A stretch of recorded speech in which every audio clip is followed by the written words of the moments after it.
আমি ভাবতেও পারি নাই যে আমার সাথে এরকম একটা কিছু ঘটবে। তো আমি কিছুদিন আগে এই মুরগিটাকে ওমে বসিয়েছিলাম বা কুচে বসিয়েছিলাম, আপনাদেরকে দেখাইছি। তো দেখেন, এখন দেখাই এর পরিস্থিতি কি। দেখেন, এইটা মাত্র 5টা বাচ্চা ফুটছে। আপনারা বলতে পারেন হ্যাঁ এখানে তো 4টা বাচ্চা, আরেকটা কি হয়েছে ওটা পরে বলতেছি। তো 5টা বাচ্চা ফুটছে, 4টাই ছিল মানে 20 ডিম ছিল না, 4টা 20 ডিম ছিল না। আর এখানে মাত্র 4টা বাচ্চা ফুটেছে দেখতে পাচ্ছেন, কিন্তু ফুটেছিল অরিজিনালি 5টা। মানে এত কষ্ট লাগতেছে আমি বলে বোঝাতে পারবো না। যদি এমনি মারাও যায় বা অসুখ হয়ে মারা যায় তখন এতটা খারাপ লাগে না। দেখেন আমার এই মানে খোপটার কি পরিস্থিতি করছে ইঁদুরে কেটে কেটে। তো বাচ্চাটা ফুটছে, দেখেন ওইখান দিয়ে বাচ্চাটা পড়ে গেছিলো রাত্রে, হয়তো একটা বাচ্চা তারপরে নিচে পড়ে গেছিলো। আর হয়তো মানে আমরা তো জানি রাত্রে ঘুমাইছিলাম, তো কি করার, বেচারাকে হয়তো ইঁদুরে খেয়ে ফেলছে বা অন্য কোনো কিছু খেয়ে ফেলছে। মানে এত কষ্ট লাগতেছে আমার। এমনিতে তো আমি 10টা ডিম দিছিলাম, কমই দিছি কারণ এর আগেও অনেক দিছি, ফুটাইতে পারি নাই, বেশি ফুটে না। তো আমি এর জন্য 10টা দিছি, যে 10টা থেকে তো 9টা 8টা ফুটবেই, কারণ আমি জানি 20 ডিম হয় আমার সবসময়, বেশিরভাগ ডিমগুলো 20 ডিম হয়। এবার যে কেন অর্ধেক 20 ডিম আর অর্ধেক এরকম হয়েছে আমি জানি না, মানে ভ্রূণই হয় নাই, আমি ক্যান্ডেলিংও করি নাই, দেখি নাই। তো এখন আমি বলতেছি শেষে, আমার ভিডিওটা পুরোটা দেখবেন কেন 20 ডিম হয় নাই। দেখেন এই যে বাচ্চাগুলো কিন্তু অবশ্য মাশাআল্লাহ অনেক সুন্দর কিউট হয়েছিল, বাচ্চাগুলোর গ্রোথও অনেক ভালো ছিল। তো এদেরকে আমি ওখান থেকে বের করে আনছি, এদেরকে প্রথম খাবার পানি দিব আর একটু মেডিসিন দিব, সেটাই আপনাদের সাথে শেয়ার করব। তো ধন্যবাদ সবাইকে আমার ভিডিওটি প্লে করার জন্য, দেখার জন্য। আশা করি সবাই ভালো আছেন, আমিও আল্লাহর রহমতে ভালো আছি। মনটা একটু খারাপ এইগুলো দেখে, কারণ আমি অনেকটা আশাবাদী ছিলাম যে 10টা বাচ্চা ফুটবে, না হলেও তো 8টা 9টা ফুটবে। তো যাই হোক, আমি এই যে এরকম একটা ট্রের মধ্যে একটু রোদে দিচ্ছি হালকা, বাইরে বৃষ্টি হচ্ছিল একটু আগে, আর যেহেতু উঠানটা ভেজা তাই জন্য আমি এরকম একটা ট্রের মধ্যে দিয়েছি যাতে করে ওদের ঠান্ডা না লাগে। তারপরে দেখেন আমি ওদেরকে প্রথম খাবার পানি কি দিচ্ছি। প্রথম খাবার পানি আমি দিব হচ্ছে, দেখতে পাচ্ছেন আমার হাতে একটা লাইসোভিটের প্যাকেট, তো এটা আমি দিব। আপনারা চাইলে লেবু পানিও দিতে পারেন, বা আমরা যে খাবার স্যালাইন আমরা খাই ওর স্যালাইন ওইটাও দিতে পারেন।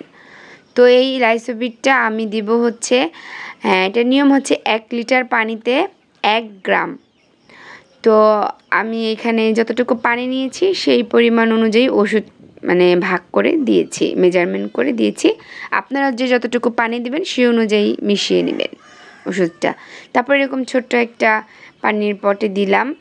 তো এটা দিব হচ্ছে 2-3 ঘন্টা, জাস্ট ওরা পানি খাবে 2 ঘন্টা, তারপরে আমি খাবার দিব ওদেরকে। দেখেন পানিটা দেওয়ার সাথে সাথে ওর মা কিন্তু ওদেরকে মানে খাবার শিখিয়ে দিচ্ছে।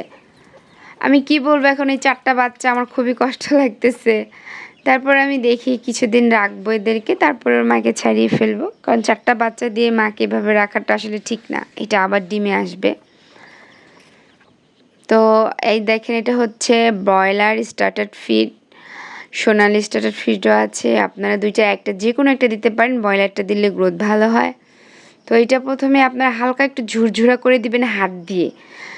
তো দিলে কি হয়, কারণ এটা নতুন বাচ্চা তো ওরা একটু খেতে পারে না বড় দানাটা, তো এরকম গুঁড়ো গুঁড়ো করে দিলে ওরা সুন্দরভাবে খেয়ে নেবে। সাথে আমার ছেলেও বলতেছে আমাকে দাও, আমি করি। তো আমি একটা ধমক লাগাই দিছি, বলছি তুমি পারবা না, ফেলে দিবা, যাও। তো কে কোথা থেকে আমার ভিডিওটা দেখছেন অবশ্যই আমাকে কমেন্টস করে জানাবেন। আর আমার ফেসবুক পেজ থেকে যদি আপনারা দেখে থাকেন তাহলে অবশ্যই আমাকে একটা ফলো করে দিয়ে যাবেন আর কমেন্টস করে জানাবেন। আর আমার ইউটিউব চ্যানেল থেকে যারা দেখছেন তাদেরকে অসংখ্য ধন্যবাদ। যারা নতুন আছেন আমার চ্যানেলটিকে সাবস্ক্রাইব করে আমার পাশেই থাকবেন। আর নতুন নতুন ভিডিও দেখতে অবশ্যই বেল আইকনে প্রেস করে রাখবেন যাতে করে নোটিফিকেশন চলে যায় আপনাদের কাছে। তো আমি এই যে খাবারটা দিলাম, দেখেন ওরা কি সুন্দর করে খাবে। এখন ওর মা ওদেরকে খাবার শিখাই দিচ্ছে। দেখেন। তো যেটা বলছিলাম, আমার বীজ ডিম হওয়ার মানে 50% বীজ ডিম হওয়ার কারণ কি? আমার বাসায় অনেকগুলো মোরগ। তো আসলে মোরগ যদি ঠিকমতো ইন্টিমেট করতে না পারে, তাহলে কিন্তু কখনোই বীজ ডিমের আশা করা যায় না। আমার একটা মোরগ এত দুষ্টু যে আমি কি বলবো? ওই মোরগটা অন্য কোনো মোরগ খেয়ে মানে মুরগির কাছে যাইতেই দেয় না। আমি দেখাচ্ছি আমার সেই দুষ্টু মোরগটাকে। তো এর জন্যই হয়তোবা এই সমস্যাটা হইছে। আমি ভাবতেছি ওই মোরগটাকে আমি সেল করে দিব। তো দেখি কি করি।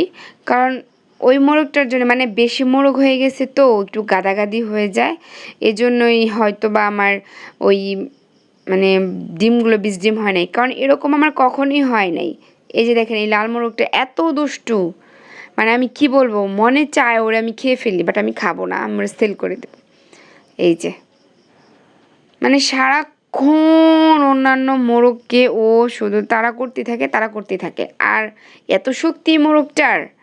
তো আমি ভাবতেছি এইটাকে আমি আলাদা করে ফেলবো, সেল করে দিব, রাখবো না, আমি বাসায় রাখবো না। আর মাত্র 2টা মোরগ রাখবো। অনেকগুলো মোরগ আছে, 2টা মোরগ রাখবো। তো ধন্যবাদ সবাইকে আমার ভিডিওটি দেখার জন্য। আল্লাহ হাফেজ।